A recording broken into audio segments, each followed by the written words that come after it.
여러분이 생각하시는 가장 독특한 레고는 무엇입니까? 땅속을 뚫고 들어가서 락몬스터와 싸우던 파워 마이너? 아니면 도시를 침략한 외계인들과 싸우는 에얼리언 콘퀘스트? 오늘은 가장 특이했던 레고 7가지를 소개하도록 하겠습니다. 레고 따단! 우리 유튜버 여러분들 따하! 여러분, 이 레고의 역사가 오래된 만큼 그동안 정말 다양한 시리즈들이 나왔는데요. 그 중에서도 이 컨셉이 진짜 독특한 제품들이 있었습니다. 너무 오래된 과거의 제품은 제외를 하고 2005년부터 현재까지 출시된 레고 중에서 가장 특이했던 레고 7개를 뽑아봤어요. 이 중에서 여러분이 가장 기억에 남는 특이한 레고는 무엇이었나요? 7위부터 시작하겠습니다. 7위는 파워 마이너입니다. 과거 광산을 테마로 했던 락 레이더스를 계승하는 시리즈로 2009년부터 2010년까지 발매되었어요.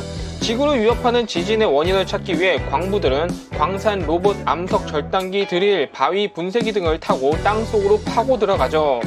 제품 이름들이 아주 살벌한데? 땅속에서 이 모든 일들의 원인인 락 몬스터를 발견한 파워 마이너는 이들과 전투를 벌이게 됩니다. 이 시리즈는 특히 락몬스터로 기억하시는 분들이 많을 것 같은데요.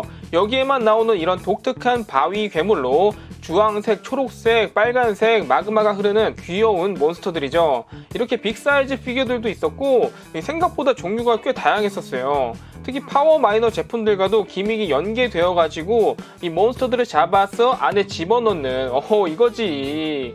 이어서 파워 마이너 제품을 보시면 가장 큰 특징으로는 메인 컬러가 이 형광색과 주황색 컬러가 사용되었다는 점이고, 제품들이 이 땅속에서 땅을 파거나 바위를 보시는 등 이런 중장비들로 이루어져 있습니다. 특히 파워 마이너 하면은 이 썬더드릴 제품이 가장 유명했었죠.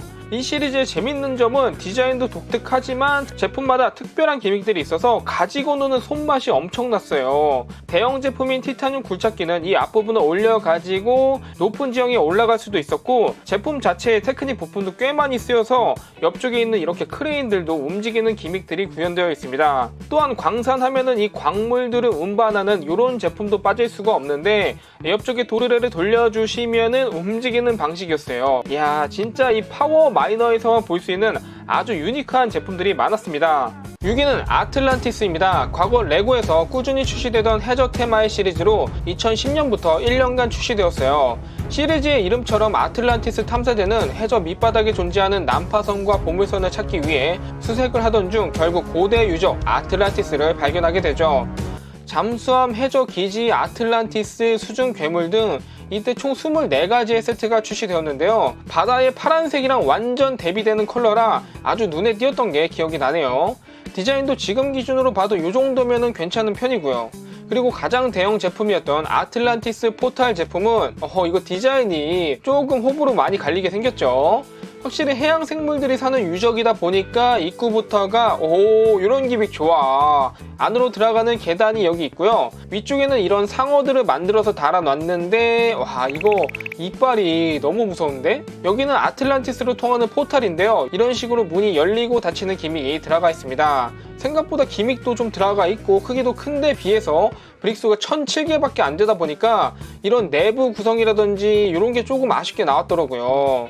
이렇게 접어가지고 가려줄 수도 있었어요. 탐사대는 이런 잠수복 차림으로, 사실 이런 해양 탐사대 피규어는 지금 시티에서도 볼 수 있는 것들이잖아요. 그래서 크게 아쉽진 않은데 반대쪽에 이 바다 전사들이 대박입니다. 이 빨간 피규어는 오징어 전사로 퀄리티가 상당히 괜찮죠. 그리고 가장 중요한 이 포탈 엠퍼러, 아니 이 섬세한 디테일 뭐야. 이게 낡은 게 아니라 이런 무늬가 프린팅으로 들어간 거예요. 진짜 고퀄이다. 건물은 좀 호불호가 갈리겠지만 잠수함이나 이런 해저 피규어들은 확실히 매력있는 제품이었습니다. 5위는 에얼리언 컨퀘스트입니다. 2011년에 출시됐던 시리즈로 도시를 침공한 외계인들을 물리치는 시리즈예요. 진짜 딱 우리가 생각하는 그 비행 접시를 탄 외계인들이 도시를 침략하는 내용입니다. 여기에 맞서서 인간들은 외계인 방어부대 ADU를 창설해 맞서 싸우죠. 진짜 특이하고 재밌는 기믹도 많았는데 너무 빨리 단종돼서 아쉬웠던 시리즈였어요. 여기 나오는 외계인 피규어들을 보시면 와, 진짜 살벌하게 생겼다. 이거는 지구인들의 어스 디펜더라는 제품인데요. 파란색이 굉장히 큰 대형 전투 차량으로 차량 곳곳에는 수많은 무기들이 탑재되어 있어요. 이게 하나의 이동식 지휘본부의 역할도 할 수 있는 거죠. 차 위에 있던 전투기는 이런 식으로 분리가 돼서 나름 구성도 알차고 재밌는 세트였어요. 에얼리언 컨퀘스트 제품 중 우주선 탈취는 제가 하나 가지고 있기도 한데 이런 비행 접시 형태의 우주선 레고예요. 디자인이 완전 그 UFO랑 똑같이 생겼죠. 가운데 이 조종석을 열어주면은 여기에 이런 외계인 파일럿 피규어가 하나 들어있고요. 인간들아, 구독과 좋아요를 당장 눌러. 이 뒤에는 라이트 브릭이 있는데 이걸 잡고 밀어주면은 비행 접시 밑에 라이트가 비춰집니다. 이거 영화에서 외계인들 내려올 때 나오는 불빛이잖아요. 이야. 또 우주선 바닥을 보시면 약간 이빨? 그런 것처럼 이런 장치가 되어 있는데요. 앞에 미니 피규어를 이렇게 삼켜버릴 수 있는 이 기믹 진짜 무섭다. 라이트를 비춰주고 콤보로 삼켜버리기. 이처럼 진짜 외계인스러운 디자인과 기믹이 돋보였던 레고였습니다. 4위는 엘프입니다. 2015년부터 2018년까지 3년간 출시된 시리즈로 흔히 판타지에서 볼 수 있었던 엘프들이 나오던 레고입니다. 주인공 에밀리 존스가 우연히 엘프의 세계인 엘븐데일에 오게 되고 여기서 엘프들을 만나면서 모험을 떠나게 되는 스토리였죠. 드래곤, 페가수스 등 환상적인 판타지 속 생물들이 나오고 애니메이션으로도 제작이 되었었어요. 엘프 시리즈 하면은 이 드래곤들이 유명한데 진짜 이쁘긴 하다. 이 드래곤들만 모아도 상당히 재밌을 것 같아요. 저는 이 중에 워터 드래곤을 하나 가지고 있거든요. 브릭스 212개의 작은 드래곤으로 뭔가 무서운 드래곤이라기보다는 엄청 귀엽게 생겼죠. 사실 구조 자체는 단순한 편이지만 여기 이런 날개 브릭도 괜찮았고 특히 프린팅 처리된 헤드 브릭이 아주 좋았어요. 아니 근데 명색이 드래곤인데 머리에 리본 달고 있는 거 실화야? 엘프의 건물 제품도 하나 보시면 스키라의 신비한 하늘성이라는 레고인데요. 사용된 컬러도 그렇지만 디자인도 진짜 독특하죠.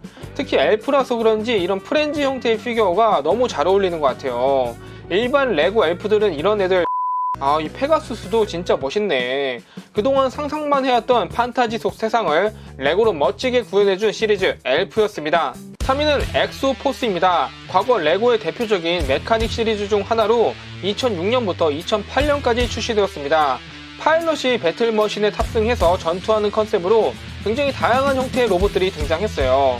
메카 계열의 아버지라고 불리우는 시리즈로 실제로 이때 나왔던 로봇의 구조나 디자인들은 이후에 나오게 되는 레고 시리즈들의 로봇에 굉장히 큰 영향을 미치게 됩니다.